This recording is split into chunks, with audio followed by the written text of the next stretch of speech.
Hello students, Rama study classes में आपका स्वागत है। स्टूडेंट्स, ये रीजनिंग की दूसरी क्लास है जिसमें हम सीखेंगे अल्फ़ाबेट के दोनों अर्धांशों को उल्टे क्रम में लिखा गया है और उस पर कैसे क्वेश्चन आता है देखेंगे। पहला क्वेश्चन है इसमें, अंग्रेजी वर्णमाला में दोनों अर्धांश के अक्षरों को उल्टे क्रम में लिख दिया जाए तो बाएं से 16वें अक्षर के दाएं, 8वें अक्षर के दाहिने 6वां अक्षर क्या होगा। तो आपको देखना है, इसमें नोट एक पॉइंट दे रखा है कि वैल्यू अगर 13 से कम आए तो 14 में से घटा देंगे, आंसर आ जाएगा। अगर वैल्यू 14 से ज़्यादा आए तो 40 में से घटा देते हैं, आंसर आ जाएगा। तो देखते हैं कैसे करना है। इसमें दिया गया है, यदि अंग्रेजी वर्णमाला में दोनों अर्धांश के अक्षरों को उल्टे क्रम में लिख दिया जाए तो बाएं से यानी लेफ्ट से 16वें अक्षर के दाएं, राइट से 8वें अक्षर के दाहिने, फिर राइट से 6 अक्षर कौन सा होगा। तो हमें पता है कि हमें दो पेयर्स को क्या करना होता है, ये सवाल दोनों पेयर्स पे काम करना होता है। लेफ्ट राइट है तो क्या होगा, जुड़ेगा। तो लेफ्ट राइट जुड़ने के बाद लेफ्ट कितना बन जाएगा, ये बन जाएगा 24 और राइट उतार लेंगे, लेफ्ट राइट फिर जुड़ेगा तो बन जाएगा लेफ्ट 30। अब आपको ध्यान रखना है, जो पहला लेटर्स होता है, जो पहले चलते हैं वो हमारे लास्ट तक रहता है, लेफ्ट लेफ्ट लेफ्ट। अब लेफ्ट 30 आया तो लेफ्ट 30 से मैंने कहा था अगर वैल्यू ज़्यादा आएगी 40 से तो उसे क्या करेंगे, 40 में से घटा देंगे, माइनस के 30, तो बचेगा कितना 10। अब 10 पे क्या आता है, 10 पे आता है जे, तो राइट आंसर क्या हो जाएगा, ए, जे हो जाएगा। आइए देखते हैं नेक्स्ट क्वेश्चन। आइए देखते हैं नेक्स्ट क्वेश्चन है, मिडिल टर्म अंग्रेजी वर्णमाला के बीच में कितने अक्षर होंगे और कौन सा अक्षर बीचों बीच होगा। ये दो टाइप से क्वेश्चन बनते हैं, पहला कितने अक्षर होंगे बीच में और दूसरा कौन सा अक्षर होगा बीचों बीच में। तो आइए देखते हैं कैसे करना क्वेश्चन। अंग्रेजी वर्णमाला में बाएं से 3वें अक्षर और दाएं से चौथे अक्षर के बीच में कुल कितने अक्षर होंगे। हमें पता है कि टोटल लेटर्स कितने होते हैं, 26। अब 26 में अगर कोई व्यक्ति इधर से आ जाए और कुछ इधर से आ जाए, लेफ्ट से कुछ राइट से, तो शेष कोई ना कोई बीच में लेटर्स जरूर होंगे। ठीक है, तो वो कैसे पता करना है, यदि लेफ्ट और राइट का योग 26, 27, 28 आए तो उनके मध्य कोई अक्षर नहीं आता। नोट दूसरा है, 26 से कम आए तो 26 से घटा देंगे और 28 से ज़्यादा आए तो ज़्यादा में से 28 घटा देंगे। आइए देखते हैं कैसे करेंगे। अंग्रेजी वर्णमाला में बाएं से 3वें अक्षर यानी बाएं से तीसरा अक्षर, तो यहाँ पे लिखेंगे लेफ्ट से तीसरा अक्षर और दाहिनी ओर से चौथा अक्षर, तो यहाँ से राइट से कौन सा है, चौथा। अब लेफ्ट से भी आ गए हम तीसरा और राइट से भी आ गए चौथा। अब बीच में कोई तो अक्षर होंगे, तो हमें क्या करना है, इन अक्षरों को जोड़ लेना है। क्या कर देना है, जोड़ लेना है। जोड़ के क्या करेंगे, लेफ्ट और राइट कितना हो गया, हमारे पास हो गया 7। अब हमने कहा था अगर 26 से कम आए तो 26 में से घटा देंगे। अगर हम 7 को किस में से घटाएंगे, 26 में से घटा देंगे तो कितना बचेगा, हमारे पास आ जाएगा 19। यानी हमारे के दोनों शब्दों के बीच में लेफ्ट से भी और राइट से भी कितने हैं, यानी सी, आंसर क्या हो जाएगा सी। 19 अक्षर बीचों बीच में हैं। लेफ्ट से तीसरा और राइट से चौथा चलने के बाद बीच में कितने अक्षर रह जाते हैं, बीच में रह जाते हैं 19। ठीक है, क्योंकि हमारे पूरे अल्फ़ाबेट कितना होता है, 26 का होता है। अगर इनका योग कितना आया, 26, 27, 28 आता तो इनके बीच में कोई लेटर्स नहीं आता है। ठीक है, ध्यान रखिएगा। आइए देखते हैं नेक्स्ट क्वेश्चन इसी का।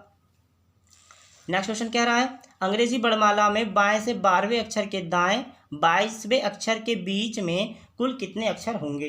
तो कैसे करना है, अभी बताया मैंने। सबसे पहले आपको दिखाया गया बायां यानी लेफ्ट से 12वां अक्षर, तो यहाँ आप इधर से चल के आए।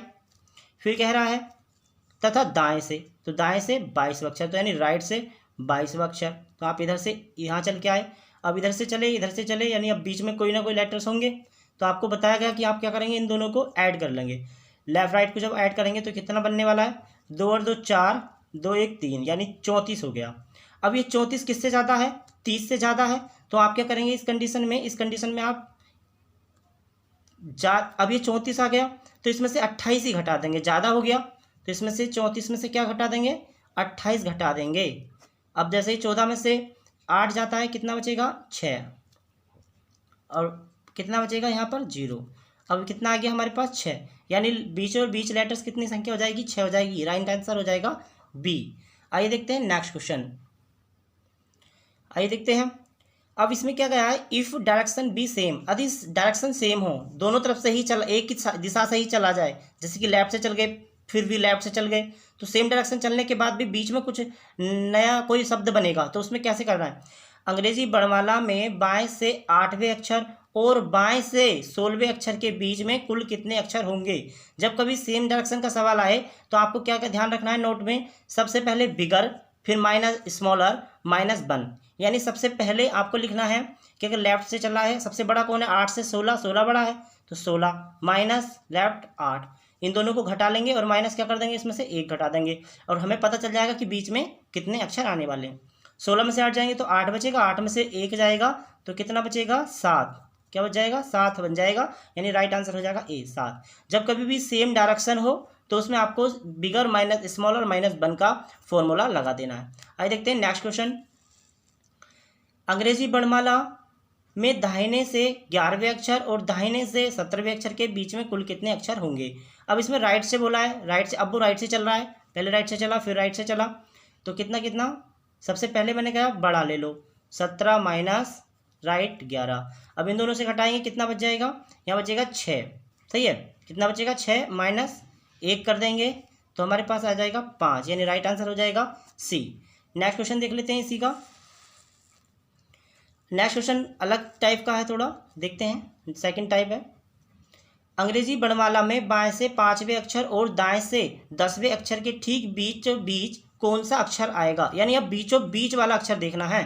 तो हम क्या करेंगे, इसमें नोट दे रखा है कि लेफ्ट प्लस लेफ्ट जोड़ो और 2 से भाग कर दो तो उसके बीच वाला अक्षर निकल के आ जाता है। जैसे कि अंग्रेजी वर्णमाला में बाएं से तो लेफ्ट से 5वां अक्षर और दाएं से 10वां अक्षर के बीचों बीच कौन सा अक्षर आएगा, सही है। तो आपको यहाँ पे इतना ध्यान रखना है कि लेफ्ट से तो हम बता देंगे, चलो, क्योंकि हमें इस सवाल क्या करना है, सेम डायरेक्शन, तो हमें सेम डायरेक्शन बनानी है तभी तो बीच का अक्षर निकाल पाएंगे। तो लेफ्ट तो है, या तो राइट बना लो लेफ्ट को, या राइट को भी लेफ्ट बना लो। तो हम क्या करेंगे, इसे आर को यानी लेफ्ट को हम क्या बना लेते हैं, लेफ्ट बना लेते हैं। कैसे घटाकर, 27 में से अगर हम 10 घटा दें तो कितना बन जाएगा, 17 बचेगा और 17 क्या बन जाती है वैल्यू, लेफ्ट से बन जाती है। अब हमारे पास लेफ्ट से दोनों वैल्यू हो गई 5 और लेफ्ट से 17, अब इन दोनों को हम जोड़ेंगे और कितने से क्या कर देंगे, 2 से भाग कर देंगे तो कितना हो जाता है 5 और 17, 5 और 17 हो जाएगा 22 और जब हम इसे 2 से काटेंगे तो यह जाएगा 11, ठीक है। अब 11 पे क्या आता है, यानी के, राइट आंसर हो जाएगा डी, ठीक है। आइए देखते हैं नेक्स्ट क्वेश्चन। स्टूडेंट्स, अब बीचों बीच में कौन सा अक्षर आएगा, हम इसे करा रहे थे सवाल को, तो इसे ये देख लेंगे। जैसे लेफ्ट और राइट जोड़ेंगे 10 और 16 तो 26 हो जाएगा, 10 और 17 जोड़ेंगे 27 हो जाएगा, 10 और 18 को जोड़ेंगे 28 हो जाएगा। इनके बीच में कोई अक्षर नहीं होगा। अगर हम जब कभी भी योग हमारा 26, 27, 28 आए तो उनके बीच में कोई अक्षर नहीं होता।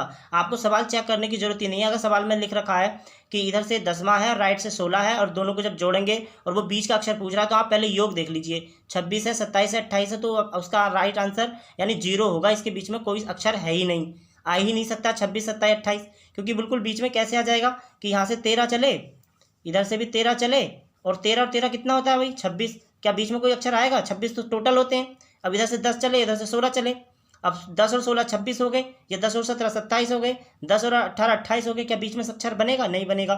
आइए देखते हैं नेक्स्ट क्वेश्चन इसी का। अंग्रेजी वर्णमाला में बाएं से 5वें अक्षर और दाएं से 10वें अक्षर, यानी लेफ्ट से 5वां और राइट से 10वां अक्षर। मैंने क्या कहा, आप इसे राइट को लेफ्ट बना लो। इसे क्या करना है, 27 में से 10 घटा लेना है और इसे लेफ्ट बन जाएगा। कितना आ जाएगा यहाँ पर, 17 आ जाएगा। अब 17 हम लेफ्ट को ले लेंगे, इन दोनों को जब जोड़ेंगे 5 और 17 को क्या बनेगा 22, ठीक है। 22 को 2 से भाग कर देंगे तो आ जाएगा 11, 11 पे क्या आता है, के आता है, क्या आता है, के। अभी कराया था, सेम सवाल है। आइए देखते हैं इसके सेम सवाल नेक्स्ट। अगर बाएं से 18 चले कोई व्यक्ति और दाएं से 25 चल जाए, फिर पूछा जाए कि इन दो चलने के बाद इन दोनों के बीच में कौन बैठा है या कौन सा अक्षर है, तो आपको क्या करना है, लेफ्ट 18 ऐसे ही प्लस राइट को क्या बना लेंगे, राइट को बनाएंगे हम लेफ्ट। कितने में से घटाएंगे, 27 में से 25 घटा दें तो बचेगा हमारे पास कितना 2। अब हमारे पास 18 पहले से है लेफ्ट और 2 ये आ गया, कितना बन जाएगा 20, और 20 को जब 2 से भाग करेंगे तो बचेगा 10, यानी राइट आंसर आ जाएगा जे। आइए देखते हैं नेक्स्ट। इसमें हम सीखने वाले हैं कि मिक्स सीरीज के बीच नीचे दी गई है, इसे ध्यान से पढ़ना होता है। जो मिक्स सीरीज है वो नीचे दी गई है, ये इसे बहुत ध्यानपूर्वक पढ़ना है तभी सवाल हो पाएगा। सवाल कह रहा है कि बाएं से 12वें अक्षर यानी लेफ्ट से 12वां अक्षर के दाएं राइट से 8वें अक्षर के बाएं यानी लेफ्ट से 18वें अक्षर सदस्य व प्रतीक कौन सा होगा। यानी बाएं से 12वें अक्षर के दाएं 8वें अक्षर के बाएं 18वां सदस्य या प्रतीक कौन सा होगा। हमने कहा लेफ्ट राइट जोड़ना है, लेफ्ट 20 बन गया, लेफ्ट ये उतार लिया हमने, यहाँ माइनस कर देंगे तो हमारे पास बन जाएगा लेफ्ट 2। लेफ्ट 2 का मतलब है कि अगर हम इधर से चलते हैं तो लेफ्ट होता है 1 2, तो आंसर हो जाएगा क्यू। ठीक है, क्योंकि लेफ्ट से ही तो चलते हैं हम इधर से, अगर राइट आता तो राइट से चल इधर के आना पड़ता राइट से। नेक्स्ट क्वेश्चन है कि दी गई श्रृंखला में कितने अंक हैं जिनके ठीक पिछले अक्षर ठीक बाद में संकेत है। यानी इसमें ये श्रृंखला दे रखी है, उसमें आपको इतना करना है ध्यान कि ऐसे कितने अंक हैं। तो आपको पहले नंबर ढूंढना है जिनके ठीक पहले अक्षर हो यानी अल्फ़ाबेट हो और ठीक बाद में संकेत हो यानी प्रतीक हो। तो आपको ये पॉइंट ढूंढना है, अल्फ़ाबेट, नंबर, प्रतीक। अब आप देख लेते हैं सीरीज में। सबसे पहले आप नंबर पे ध्यान देंगे, कहाँ कहाँ नंबर लिखा है। 5 लिख रहा है, उससे पहले अल्फ़ाबेट लिख रहा है लेकिन प्रतीक नहीं है, छोड़ दो। 6 उससे पहले अल्फ़ाबेट ही नहीं है। 7 उससे पहले अल्फ़ाबेट है लेकिन प्रतीक नहीं है। 8 से पहले अल्फ़ाबेट है लेकिन प्रतीक भी है। तो इसका राइट आंसर क्या हो जाएगा, इसका राइट आंसर हो जाएगा N 8 और प्रतिशत। तो आगे देख लेते हैं है कि ऐसा कोई और नहीं है, तो ऐसा एक ही है, ऐसा समूह क्या मिला है हमें, एक ही मिला है। आगे देख लेते हैं इसी का सेम क्वेश्चन इसी पैटर्न पर। विषम छांटना है, ऑप्शन दे रखा है कि भाई टी के बाद HC आया है, अल्फ़ा Q अल्फ़ा प्लस आया है, सी क्वेश्चन में RH प्रतिशत है, डी में 4N अल्फ़ा लिखा हुआ है। तो हम जरा सीरीज में चलते हैं। सीरीज में जैसे हमने देखा कि भाई टी और अल्फ़ा, यानी यहाँ पे देखिए आप टी के बीच में 2 अक्षर छूटे हुए हैं, उसके बाद क्या है लिखा हुआ है, F लिखा हुआ है, 2 बीच में छूट गए, सही है। फिर आगे कह रहा था Q की, देखिए Q अल्फ़ा प्लस, तो Q अल्फ़ा प्लस कह रहा है, तो Q अल्फ़ा प्लस को देख लेते हैं। यहाँ पर है हमारे Q लिखा हुआ और फिर है अल्फ़ा यानी 2 लोग बीच में हैं, अल्फ़ा के बाद प्लस यानी 2 लोग बीच में हैं। अब देख लेते हैं R को, RH प्रतिशत, तो RH प्रतिशत, तो 2 लोग बीच में हैं इनके। अब देख लेते हैं 4 को, 4N, अब 4 की तरफ तो N है नहीं, वापस आना पड़ेगा, और N के बाद @ तो यही इसका राइट आंसर है। इसका राइट आंसर है डी। इसमें क्या है, ये रिवर्स चल रहा है और वो आगे बढ़ते हुए चल रहे हैं। आइए देखते हैं नेक्स्ट क्वेश्चन। इस टॉपिक का लास्ट पॉइंट होगा, इसमें पेयर्स ऑफ लेटर्स पूछे जाते हैं यानी सही अक्षर का समूह पूछा जाता है। जैसे कि सवाल कह रहा है अंग्रेजी के इस शब्दों में गवर्नमेंट लिखा हुआ है, इसमें ऐसे कितने अक्षर युग्म हैं जिनके बीच उतने ही अक्षर हैं जितने वर्णमाला में होते हैं। तो देखते हैं गवर्नमेंट में। अब आपको क्या करना है, आपको अल्फ़ाबेट के हिसाब से चलना है। जी, जैसे ABCD पढ़ते हैं सेम ऐसे इधर से पढ़ते चले जाओ, फिर उधर से पढ़ के आ जाओ। GEFG जैसे GHIJKLMNOP है क्या, नहीं, MOPQRSTUVW VWXYZAB नहीं है, EFGHIJKL नहीं है, ऐसे पढ़ेंगे। RSTUVW नहीं है, RST नहीं है ना, NOPQ नहीं है, E नहीं मिलेगा, सही है। T से आ जाओ, T से पढ़ लेते हैं इधर पीछे की ओर, TUVWXYZ कतई नहीं मिलेगा, NOPQR R मिल गया, ये एक पेयर बन गया। EFGHIJKL नहीं है, NOPQRS नहीं है, RST कतई नहीं है, EFG जी थोड़ा आगे चला गया, EFGH V नहीं मिलेगा। तो इसमें केवल एक ही है, ए आंसर है कि भी एक ही जोड़ा मिला है, वो भी R और N का, देख लीजिएगा आप। अब इसके देखो प्रैक्टिस देख लेते हैं, 2 क्वेश्चन प्रैक्टिस में। जैसे पैराडाइज लिख रहा है तो उसमें आपको मतलब समूह छांटना है, तो जैसे PQR एक समूह मिला, RSTUVW नहीं है, ABCD तो एक A का D से मिल गया, DEFG नहीं है, सही है। अब RSTUV नहीं होगा, ABCDE और एक हो गया E, ठीक है। अब देखते हैं DEFG, I से नहीं मिलेगा, S से नहीं मिलेगा, E से पीछे चलते हैं, EFGHIJKL नहीं मिलेगा, STUV नहीं मिलेगा, आई जे नहीं है, उधर डी, डी के बाद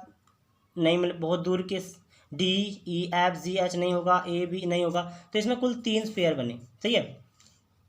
अब आपको ये क्वेश्चन कर लेने हैं और आंसर बता देना है। ठीक है, धन्यवाद।